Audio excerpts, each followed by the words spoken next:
নমস্কার, আগমনীর ক্লাসরুমে আপনাদের স্বাগত জানাই। আজকের বিষয় হচ্ছে নেট রেডিয়েশন বাজেট।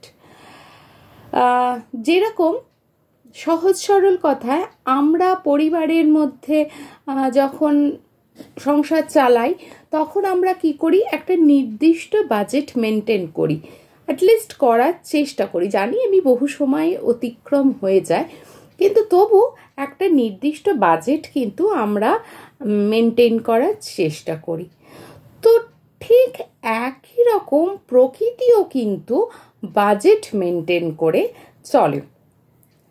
তো এই বিষয়টা কি না, এই বিষয়টা হচ্ছে যে শক্তির সংরক্ষণের সাথে প্রকৃতির শক্তি, অর্থাৎ প্রকৃতির শক্তি কি না, সূর্যালোক, সূর্যালোকের সংরক্ষণের সঙ্গে সূর্যালোকের যে কতটা ব্যয় সেটার একটা হিসেব।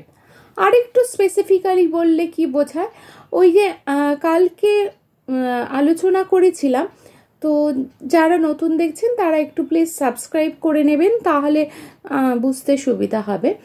তো যে পরিমাণ সূর্যালোক আসছে সেই পরিমাণ ফেরত যাচ্ছে কিনা বা তার কতটা অংশ ফেরত যাচ্ছে, এইটার একটা হিসাব হচ্ছে নেট রেডিয়েশন বাজেট।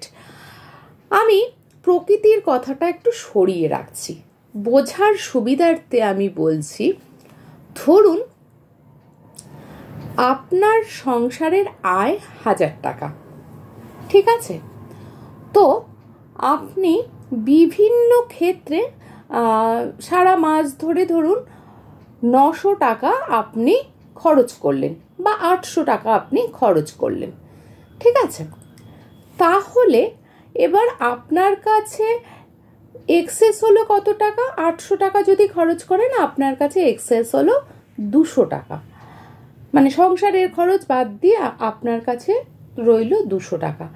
তাহলে আপনার রোজগার দাঁড়ালো গিয়ে, যেহেতু এইটা আপনার সঞ্চয় করতে পারেন আপনি চাইলে এটা, হ্যাঁ, তো আপনার তাহলে রোজগার গিয়ে নেট রোজগার যদি বলা হয়, তাহলে নেট রোজগার হচ্ছে এই 200 টাকা। ঠিক একই রকম সূর্যের যে রশ্মি আমাদের কাছে আসছে, তার সমস্ত কিছু আমরা নানা রকমভাবে ব্যবহার করে টোরে যেটুকু আমরা কনজার্ভ করতে পারছি বা সংরক্ষণ করতে পারছি, সেটাকে বলা হচ্ছে নেট রেডিয়েশন বাজেট। তো সেটা কিসের ওপর নির্ভর করে? সেটা নির্ভর করবে যে ওই যে আগের দিন আলোচনা করেছিলাম যে কোন অ্যাঙ্গেলে কোন ওয়েভ লেন্থের রেয়াস আসছে, চৌম্বক ক্ষেত্র কিভাবে তৈরি হচ্ছে, এই সমস্ত বিষয়ের ওপর কিন্তু এগুলো নির্ভর করে। তো এই নেট রেডিয়েশন মাপার ইউনিট কি না, নেট রেডিয়েশন মাপার ইউনিট হচ্ছে ওয়াট পার মিটার স্কোয়ার। এইবারে যেটা হচ্ছে যে এটা তো আমরা না হয় সরি, কিছু মনে করবেন না, জাস্ট ক্যামেরাটা একটু মুভ করে গেছিল। তো আমি আরেকটু বলছি সরে এসে, আসলে আমি ন্যাচারালি আপনাদের সাথে একদম খুব স্বাভাবিকভাবে মিশতে চাই, আপনাদের সঙ্গে কথা বলতে চাই, আন্তরিকভাবে থাকতে চাই। তো সেই জন্য এগুলোকে, এই যে ছোটোখাটো সমস্যাগুলো, এই যে একটু ফোনটা সরে গেল কি ক্যামেরাটা একটু এদিক ওদিক হয়ে গেল, এগুলোকে আমি কারেকশন করি না। তার কারণ হচ্ছে যে তাতে করে কৃত্রিমতা ঢুকে পড়ে আমাদের মাঝখানে। তো আমি চাই আমি যেমন, আপনারা তেমনভাবেই আমাকে গ্রহণ করুন, হ্যাঁ। তো কোনো কৃত্রিমতার জায়গা আমি রাখতে চাই না। তো সেই জন্যই এইটুকু আমি আশা করি আপনারা আমাকে মানে সাদরে গ্রহণ করবেন আমার এই ন্যাচারাল জিনিসটাকে, ঠিক আছে? তো এবার আসি মূল বিষয়। তো মূল বিষয় এবার যেটা হচ্ছে যে এইগুলোকে তাহলে কি করা হয়, যেরকম আমরা সংসার খরচার ক্ষেত্রে হিসেব রাখি, এইগুলোকে যারা এই বিষয় নিয়ে কাজ করেন তারা কি করেন, প্রতি নিয়ত এইগুলোর একটা হিসেব রাখেন। তো হিসেব রেখে আলটিমেটলি একটা দীর্ঘদিনের হিসাব নেওয়ার পর তারা ক্যালকুলেশন করে দেখেন তাহলে কতটা আসছে, কতটা ফেরত যাচ্ছে, বা কতটা কোন ক্ষেত্রে আমরা ব্যবহার করছি। তো এই যে হিসাবটা, এই হিসাবটাকেই বলা হচ্ছে নেট রেডিয়েশন বাজেট।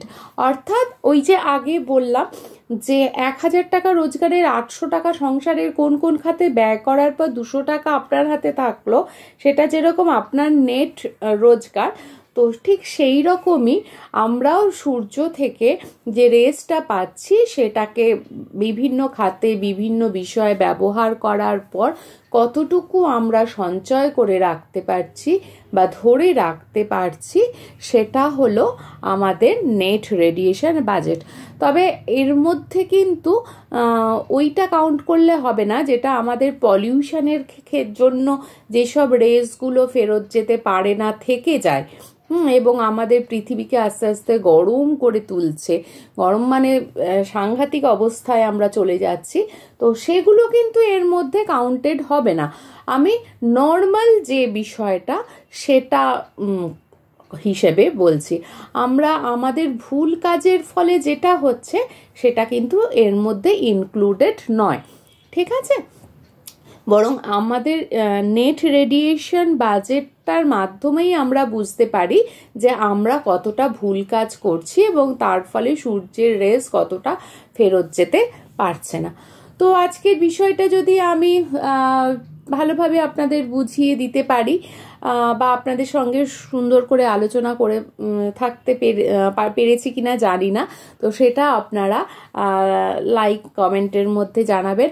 আর হ্যাঁ, অনেক দিনই বলা হচ্ছে না যে কথাটা, আমি জানি আপনারা স্কিপ করছেন না, কিন্তু তবুও প্লিজ আরেকবার বলছি, স্কিপ করবেন না, কারণ স্কিপ করলে এক হচ্ছে ভুল বার্তা যায়, দুই হচ্ছে পরিবেশের প্রতি যে দায়বদ্ধতা সেটারও খানিক ত্রুটি দেখা যায়।